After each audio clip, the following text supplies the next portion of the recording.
So, of course, that's a key element. Even if it was just alone, it would be probably eligible for a National Historic Register, just because it is such a big, the CCCs didn't always make big giant dams. They did a lot of woodworking and sort of the building work that I've seen. I had never seen a dam like that. So that's all I had. Where I'm at, is totally on a fisheries ecological end. That's where my job lies. That's why I got involved in here. I know that Emily's working on trying to figure out what we're doing with Longdale. You guys are all trying to figure out, how can we, put some of our energy to move it forward in some direction, trying to figure out direction. When I go there, I say, I know my direction. My direction is to take out these small dams and try to open up the fish habitat and the ecosystem, no matter how long it takes to figure out what the recreation end of things are and where that leads to. I know that for 70 years, this system has been completely shut off to movement. And you can kind of see that there are brook trout in there, but the last few surveys that the state has done, they've only found like 3 adult brook trout in the whole stream. So that's a shocking survey with a electroshocker. Both those streams have gone completely dry at least twice in the last 15 years. Okay, and see those perturbations, all of a sudden, like maybe in the early 2000s when we had that really dry spell of like 5 years, the drought, I could see that happening. That's when we're talking about resilience, if we can allow large wood to go moving through the system and make pools to have cover in them, those, as things get warmer and warmer and it gets drier and drier, we call them refugia, but they're places to hide for fish that still have water, and we see that on Jerry's Run. That Jerry's Run was blown out so badly last year that there's only a few places that even have fish anymore at all. And Liz and I went out there one time, and there was a pool the size of this desk. It had about 15 trout in it. You never would see that normally. That was the only pool left. That's a refugia. That's the resilience. That's what has to be built in, and having these small check dams, although they're part of a historical situation, they're also reducing the resilience of our stream to times of drought or other major floods, whatever. It just doesn't work with the system, and you see it pretty much with every dam. It's a give and take.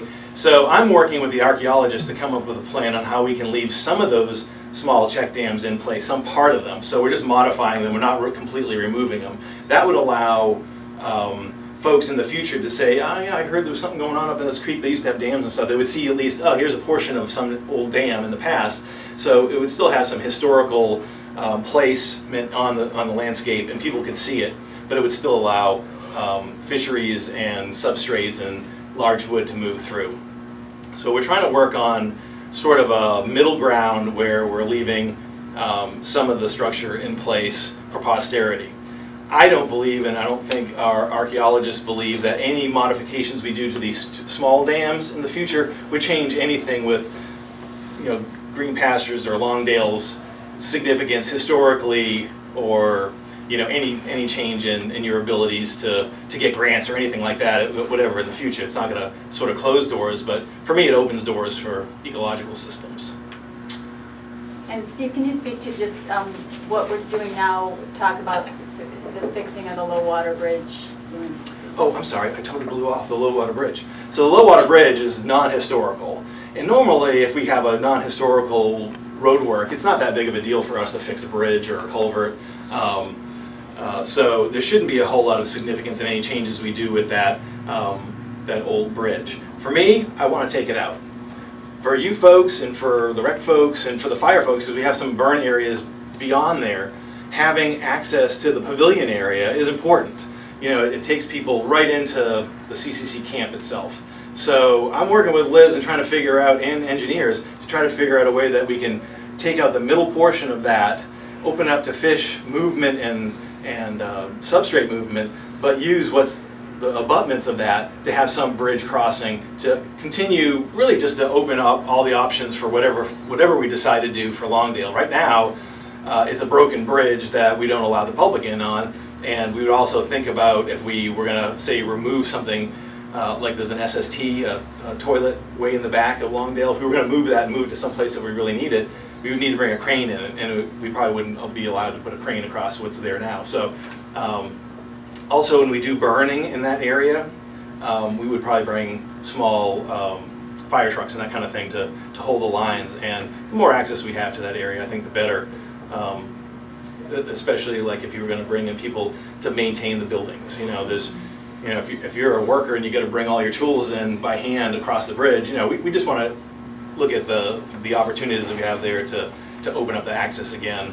And in that vein, I've got some, well, we have a whole engineering group coming for Pads Creek. I'm going to try to divert them over for at least a day to look at it and try to come up with a plan for that, that low water bridge crossing. Then I put in for some money to fix it for next year. So I'm trying to do all the little steps in different directions, and hopefully it'll all come together. But like I said with the bottomless arch, the dollar amounts are huge. You know, it's just, we just don't see the dollars like we used to, and you know, we're talking hundreds of thousands of dollars overall, you know, when you put it together, but somewhere probably around $50,000 to $100,000 no matter what.